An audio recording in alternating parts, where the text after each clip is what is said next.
Welcome back, everybody. So today we're going to be talking to a dear friend of mine, Josh, who is a full-time content creator and real estate agent. And he's going to tell us all about how he grew his platforms, how he started what he's doing, and how he became full-time content creator, and how he has jump-started his business in real estate. So Josh, tell us a little bit about yourself. Well, that was an amazing intro. Thanks so much for having me. So I'm a real estate agent, but content creation's kind of become my full-time thing. Just kind of jumped right into that, mostly on TikTok and Instagram. Brandon is the one who kind of got me started there on TikTok. So kind of owe a lot to you, but that's about it. Yeah, tell us that story. How did you get started on TikTok and Instagram and YouTube and all that? Yeah, so I'd started on YouTube pretty much the day that I got my real estate license. My goal was to kind of document my whole real estate agent journey. And eventually my goal was to become a full-time content creator and just do like real estate investing full-time as well. I thought maybe that would happen like a few years down the road. So I did YouTube for about a year, grew that to, I think, roughly 15,000 subscribers. And then that's about when we met. And yeah, you were telling me from the start, Josh, you got to get on TikTok. You got to get on TikTok. TikTok's the move. It must have been probably 6 months after that I finally decided to, try it out. So you kind of pushed me to get on TikTok. We kind of started this challenge, like me and a friend, posting twice a day.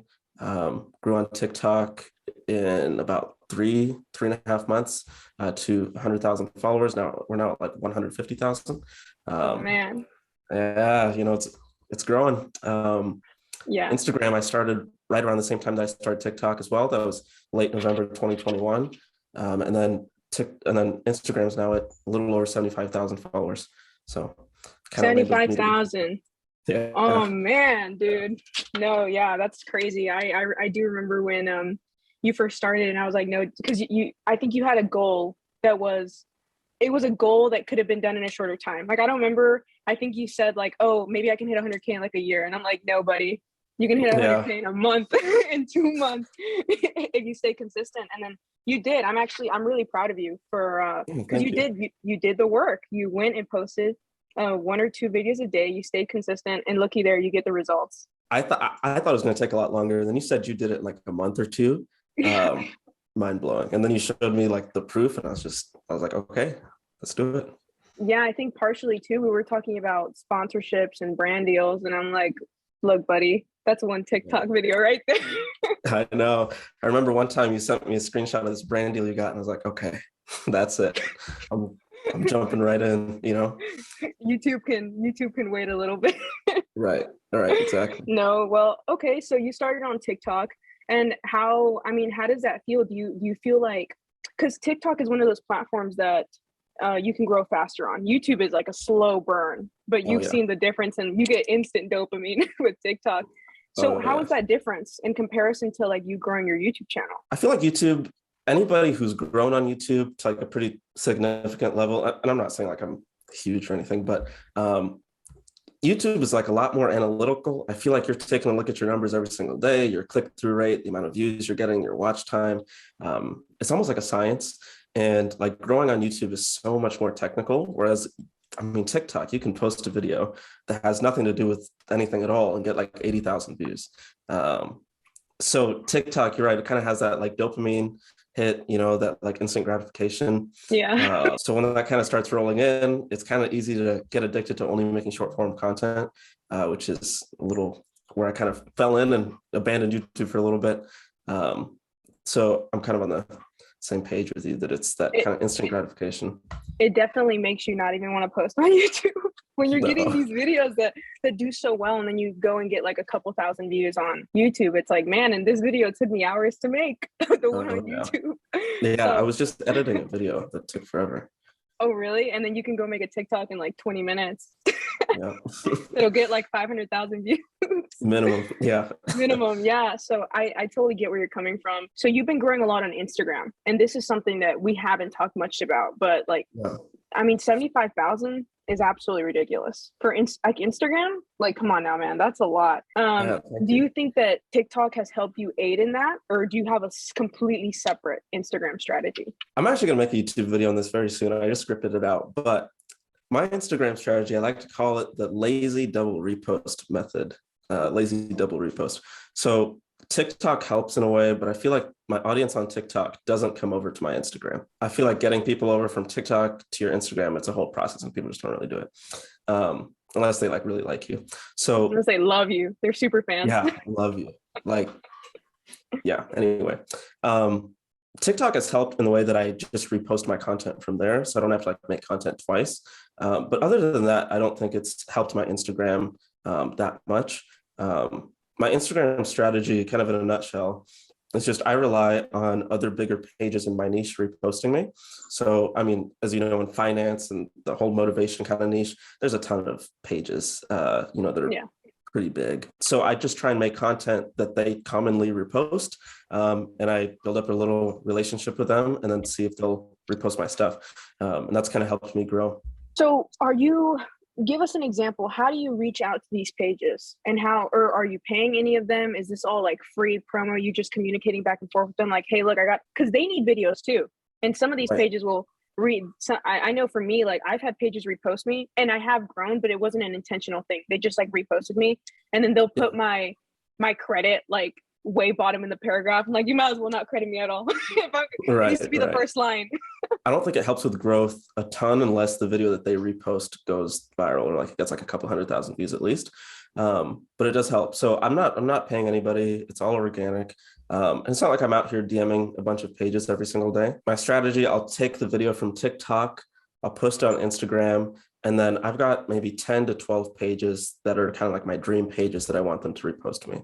So I'll tag them like in each of my reels because I post my TikToks as reels. I tag them, that way they see the video. And then the person who's running that page, usually it's not even the owner, it's most likely like a VA, which I kind of learned the hard way. But I tag them in that way they see the video, and if they like it, they repost it.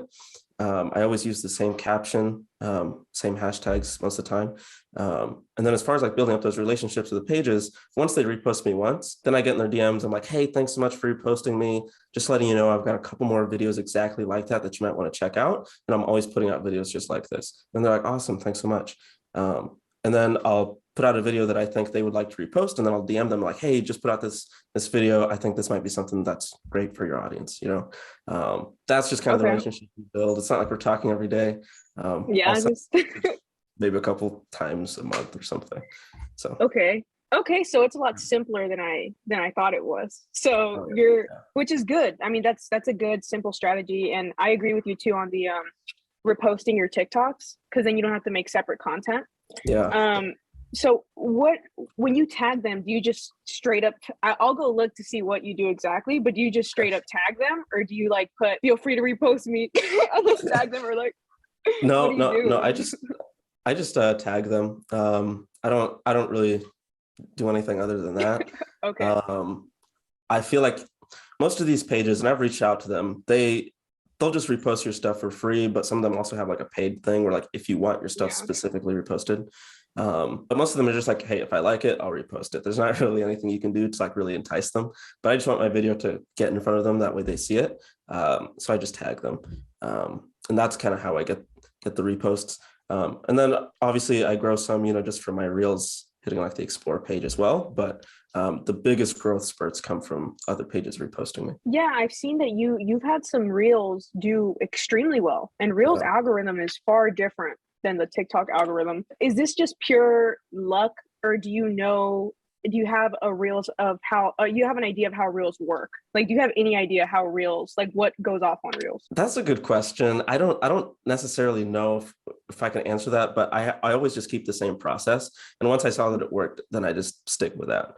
So like, I'll kind of walk you through what I do. So like I take the video from TikTok. I never have a TikTok watermark in it because I feel like Instagram kind of bumps that down a little bit. Take that. I always use the same caption. The first line is always some kind of attention getter. Nothing crazy, just kind of explains the video and then it tells them to read below. Because that's the first line that they see when they're watching reels. It's the only thing that they can see when they're watching a reel. So if I'm making a video about down payment assistance, I might put something that says like, it's a cheat code with like the shh emoji. And then I'll say read below with like an exclamation mark. And then the second line is always like, follow me here on Instagram and also on TikTok. And then I always have a few paragraphs about that video. So my videos are all informational. So there's, a lot that I can talk about. Usually I just copy the same script that I used on TikTok and just put it there in the caption, just word it, a little bit differently. That way it sounds like a coherent sentence. Not a back and forth conversation. Yeah, exactly. Yeah. So I just take out like the dialogue. And then I put my hashtags after that. I try and use as many hashtags as possible. I believe Instagram allows 30, maybe 30. It's 15. I forget. Okay. I think they allow 30. Yeah. Do you have a strategy like on the hashtags? I just try and pick what's relevant to me. So like, I'm not putting anything like viral or like hashtag love or anything like that. It's all money related. Right. I tried that on TikTok and it didn't work. So I was like, okay, I'm just not going to try it on Instagram. Are like the hashtags the same to every video, or are they like, do you do them per video? They're all the same per video. I might change up the last 3 hashtags. If I do a video on tax, then maybe I'll change the last 3 hashtags like tax season 2022, something like that. You know what I mean? But otherwise, all the other hashtags stays the same. Makes it easier for me. That way I just copy and paste and I change up the paragraphs, just talking about the video. But all the hashtags are just kind of relevant to that video and just relevant to, I guess, personal finance and money in general. So I did see something else that you did, which was you made a separate Instagram page called Check Pin Comment. What is that about? Tell me about that. So Instagram is petty and they don't let you pin your own comments, right? So I had to make a new account where I could just go and comment on my videos with my same profile picture and then go and pin it for my other account. I do that because as soon as I post a reel, I like to always be like the first one to like it and comment it, even if it's just a comment that doesn't really add anything to the video, like how's your day going? Something like that, just to kind of get that engagement up. Because I feel like if there's a comment there, then other people are more likely to comment. When I don't put a comment, it takes a while for comments to start rolling in. So that's kind of something that helps. Yeah, so like what's your battery percentage right now? I do that on TikTok all the time. Yeah, I know. I've seen that too. Or just like random things that are so inconsequential. Right. Like, what time is it where you live? Right now they're like 6 p.m. And people comment and it works. Do you think that's it? Is there anything else you can say about like that would help somebody grow on Instagram apart from what you've already spoken about? This kind of goes for both Instagram and TikTok and also YouTube as well. Especially if like you're giving informational advice or like content, something that's not just like dancing or like singing or comedy or something. If you're giving like informational advice, provide a lot of value. I know like a TikTok can be like a minute max or something like that, before people start falling off or whatever. Yeah. Right. So in that minute, just try and provide as much value as possible, right? It's like I'm always talking about personal finance and kind of money in general. And I'm telling them something that they've never heard before, or I explain it in like a super easy way. Like I had a video about 401ks that I explained, I think, pretty simply, and the comments kind of reflected that. And that one got a pretty decent amount of views on both TikTok and also on Instagram as well. So I think just providing value and making sure that you're reading your audiences. So do you think it makes a difference that you add more value to the description? Like, do you think it would make a difference if you didn't do that? Oh, yeah, absolutely. I guess that's something I didn't mention, but when I say like read below and then I've got paragraphs there, people usually take the time to read those and the video plays in the background, right? And it's why I try and make my videos as short as possible. Sometimes they go long, just because it's the nature of the video. I can't really wrap up 401ks in like 20 seconds. But I try and make the video shorter so that when people are reading those paragraphs, the video repeats 2 or 3 times. And that gets me a few more views. So there's a little strategy to that as well, I guess. So. Okay. Awesome. Okay. Well, let's transition on to YouTube, because I know you had that one super viral YouTube video, and I remember congratulating you on that, because YouTube is a grind, man. It's hard out here. It is. So what is your process? Because I know that social media is a full-time job. I think TikTok alone can be a full-time job, but then you're running Instagram, you're running your YouTube. You have to deal with like community engagement. You're doing all the behind the scenes, emailing brands back and forth. Like, this is a full-time gig. It's a lot. Yeah. What is your process for YouTube? Like, what is like your scripting, your editing, just your general process for that? So YouTube is something that I struggle to stay consistent with, especially after getting, addicted to the short form content. But it all just kind of starts with an idea. And once I kind of have an idea pop into my head, I like to go and validate that idea. So I have this Chrome extension called TubeBuddy. So I'll go on there, kind of type that idea into YouTube, make sure that enough people are searching for it. TubeBuddy shows me that, make sure there's not too much competition, just so I make sure, that this is like an idea that could potentially do well. And then after that, I kind of start the scripting process. Now, I am not like the best public speaker, so I script all my videos on YouTube word for word. Like my video that I just put out about side hustles, that was a 6-page paper, which takes forever. Yeah. It's too much time. Word for word. So I'm working on getting that down to just bullet points, but it's a grind.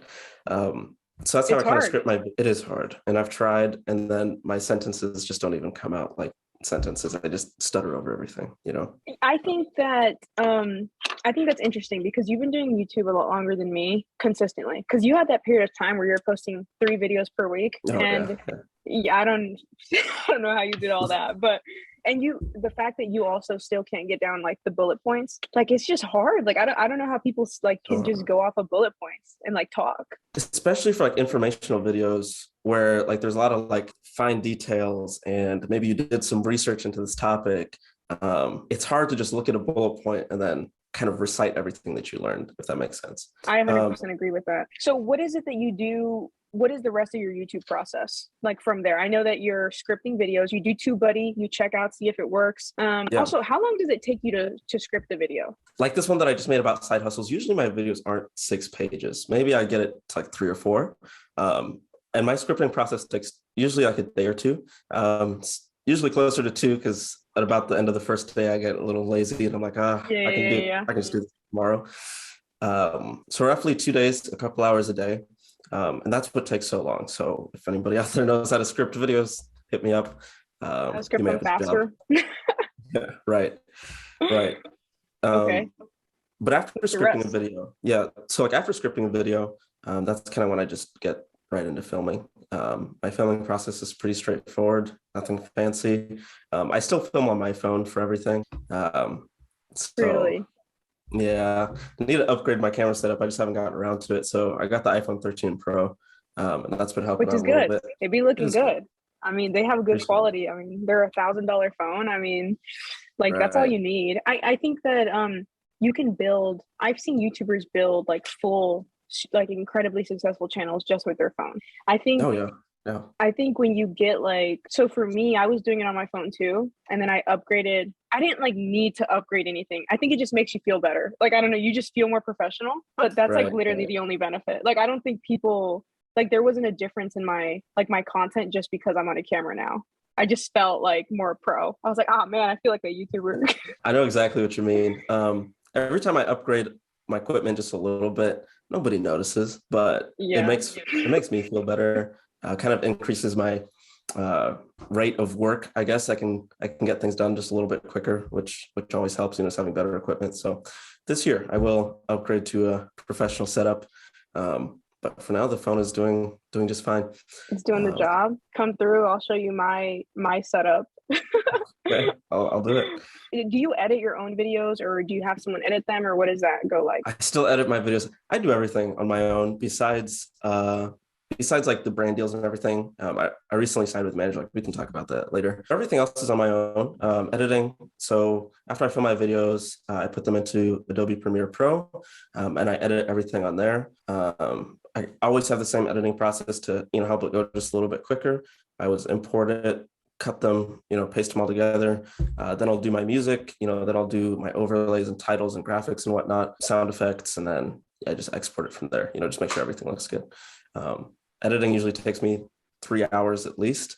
Depends on the video. Yeah. Lately, I've been trying to put a little bit more work into it, so it takes some more time. Is that something you want to outsource, or are you just going to continue to? I know at one point you did want to, but it didn't work out. Do you still want to? Oh yeah. I'm thinking I'm gonna hire somebody, maybe even 2 people this summer. I'd love to get somebody for editing at least, potentially somebody to help with scripting, if not just researching videos, especially for like TikTok.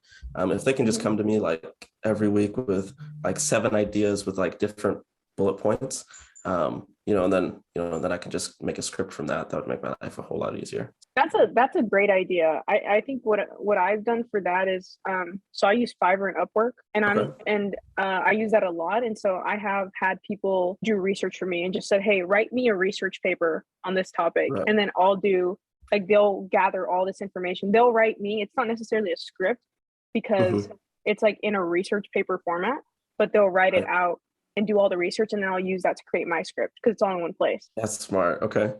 That's what I've done.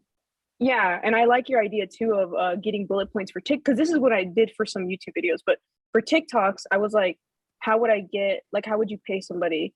And I think getting a couple ideas a week is a good idea. Like, and pay them per like this batch. Is that what you're saying? Yeah, pretty much, because I feel like anybody can go out there and find some ideas. I don't think you need any kind of background in what I'm doing, which is like finance and real estate. I think you can just go out there and find some ideas for me, just browsing TikTok, browsing YouTube, browsing the news, Yeah, no, for sure. Okay, awesome. So I think what we've established here is that you're doing a lot of things. How do you manage your time? Like, what does your day look like because we haven't even got into the fact that you're a real estate agent too, which may be a little bit less of a focus right now, but what do you do every day? Like, how do you manage your time and how do you avoid getting burnt out? I get burnt out. I'll cover that in a little bit, but like my daily schedule on a good day, which is not every single day, is I usually start work at 8:30 and I do social media work first, and I try and get that done by noon. So like Mondays and Tuesdays are like my scripting days for YouTube. And then obviously like I'm posting like on all platforms, usually in the morning as well, just so I can get all of that out of the way. Then I take lunch. Usually while I'm doing lunch, I'm like responding to emails and stuff, usually from like my brand manager or from other people, I guess. And then after lunch, that's when I'm doing Zoom calls and meetings and whatever else I have to do from right about noon to about 3-ish. And then after my meetings and calls and all that kind of stuff is done, then I try and dedicate the next couple hours, usually from like 3 till 6 or 7, towards real estate. So like I'm looking for real estate investment deals, not so much the real estate agent side of things right now, looking for some investment deals for myself. So I try and use those next couple hours to just look for some deals. That's the move right there. You're looking for some real estate deals right now? Trying, because I feel like it's going to make such good content. I'm not even in it for the money. Like if I find a fix and flip and it's only going to make me 10K or like 5,000, I'll take it. I just want to make videos on it. I feel like the YouTube videos would be great. Well, I've also found that I don't know, this is just this is just something I've personally seen is, so I did do a flip and I made a bunch of content on it. None of my flip videos ever did as well as my vending machine videos. Your vending machine videos do so well. They have, like, I mean, the last 2 I posted have like 2.3 million views a piece. Yeah, that's insane. I know. And that's like insane. I did a whole flip, like I built a whole house and those did not do anywhere near as well. And I think the content is really good, but I think things that are more easily accessible, like those videos do a lot better. Like even Turo, like if you went and put your car on Turo today, I think that video would do very well. This is just something I've noticed, is that like real estate is so it's not niche, but it is niche, like real estate investing. What do you think about that? I think you're right. And it's like the content that I post on TikTok that's sometimes not as accessible, or it's not, that like quick, easy money, I guess. That stuff doesn't do as well on TikTok as it does on Instagram. I think it's the difference in audiences. I feel like TikTok's younger. My Instagram audience is older. They're like 25 plus, most of them. So the more detailed content usually does a lot better on Instagram than it does on TikTok. Okay. So, Yeah, yeah, that I think that would make sense. I think that Instagram audience is more mature for sure. yeah, yeah, So absolutely. that would make sense. Okay. I know you said you do get burnt out. How do Yeah. you, I mean, how do you deal with it? Like, how do you deal with burnout? Because I think we're all struggling like with that. I try and prevent it as much as possible. So, like when I started, I was working 7 days a week, nonstop. It's just like grind, like every single day, and that was unhealthy, and I got burnt out pretty quickly. So now what I try and do is I try and take Saturdays and Sundays just a little easier. But now that content creation has gone full time, usually Saturdays and Sundays, I just try and have 1 or 2 tasks in my planner. As long as I get those done, the rest of the day is free. Usually on Saturdays and Sundays, it's maybe like scripting a few TikToks and filming a few TikToks, which I can get done in like an hour or two most times. It doesn't take very much time at all. And then the rest of the day I'm spending watching YouTube videos or hanging out with friends, something that's just not work related. As far as like other ways that I prevent burnout, besides just taking like a few days easy, when I feel myself starting to get burnt out, I have no problem taking a few days off, a week off sometimes, because I really prioritize that, because I know that if I get burnt out, then I'm going to be less productive for like the next 2, 3, 4 weeks, so Yeah. me taking off a few days now is better than being less productive for an entire month. So Yeah. No, I get what you're saying. And that's a great idea. Like, I think people are afraid to take breaks yeah, generally. So I think it's really good that you prioritize that and that you take care of that. And you have that self-care time because you need it, right? I So try. Yeah. do you have any healthy habits? Like, what are things that you do, like self-care things that you do just on a daily basis to keep yourself going? Is there any, like, I mean, do you read? Like, do you go on walks? Like, anything like that? Work out? Trying to get in the gym more often. I kind of fell off, but sometimes that helps. Usually, if I feel myself kind of getting to a point that I'm getting like a little irritable, work is kind of stressing me out, I just like to go for a drive, and like I drive a little fast, so it's always like exciting, which is not responsible, so don't do that. But I just like to go for a drive. Sometimes I'll go with a friend, usually just by myself. That always helps. And every single day when I go to lunch, I might do, lunch while like I'm responding to emails, but I make sure that I have like half an hour, 45 minutes where it's just like me and I'm not on my phone. I'm just kind of eating, watching a video or something on YouTube, and just kind of just chilling. I'm not answering emails or DMs or texts or phone calls, just Relax. exactly. So I try No, that every day. that's good. That's good. Okay. So I know that you are in a long distance relationship and Mhm. you're a full-time entrepreneur, and being an entrepreneur, some days, sometimes you got to work till 8 p.m. Your life is Yeah. super inconsistent. So how is it that you manage a relationship being with your lifestyle? That's a great question. And I think I just got a little lucky that I found a partner that kind of accepts that and like understands that.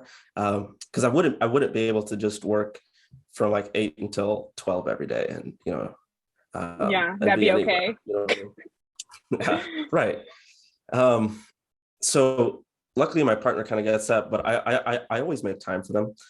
So in the evenings we always try, and just spend some time together. So lately I've just been trying to get all my work done by like 7 p.m.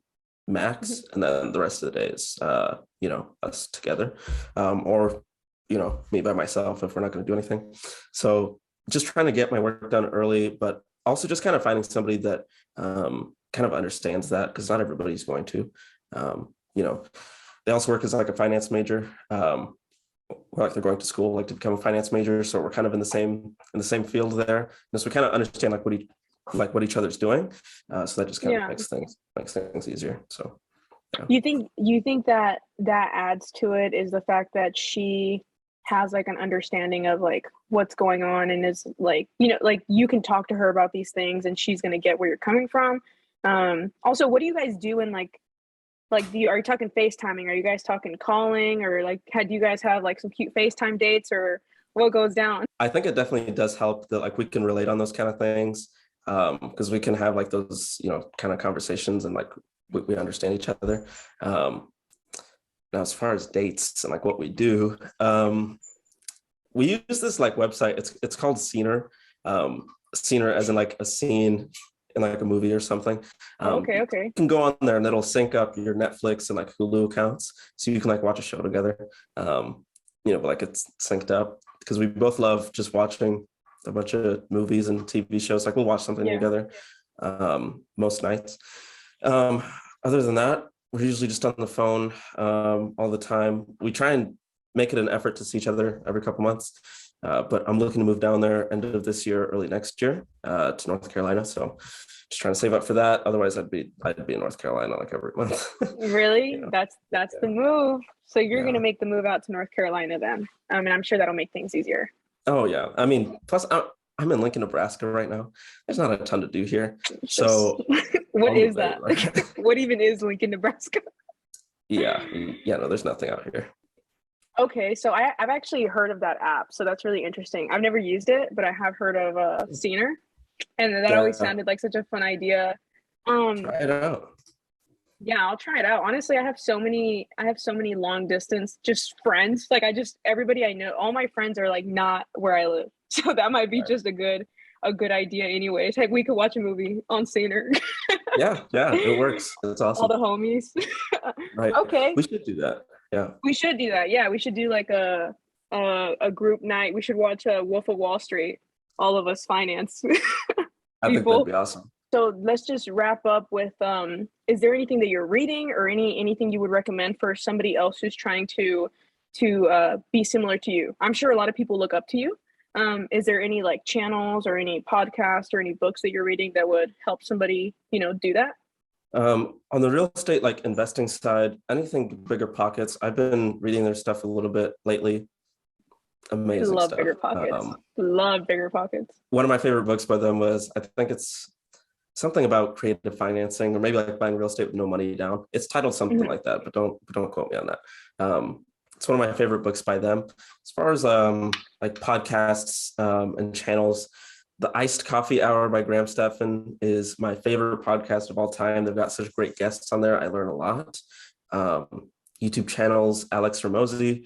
I've been watching him a lot. He's so good. His book is so good. I love Alex Ramosi. I haven't read it yet. I need to get it.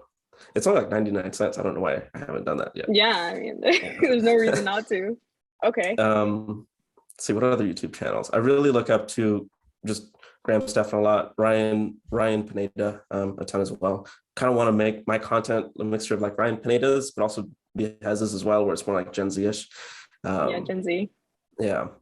So that's kind of what I'm looking up to as far as books, other creators and stuff. So yeah. Okay, awesome. Yeah, well, this was delightful. I feel like I learned a lot from you, and I'm sure the audience has also learned a lot from you on how to grow in these areas. So everybody watching, be sure to check out Josh's channel where he talks more about his real estate agent life, and he's going to have that video coming out soon, right? About Instagram? Yeah, that's right. So it's just going to be a little bit more about TikTok, but I'm mix my Instagram strategy in there as well. Talk about how I hit 100K in 75 days. So don't miss out on that. Awesome. Well, everybody be sure to subscribe to this channel too, because it is scientifically proven that when you subscribe, your net worth goes up. So have a good day. I'll see you guys next time.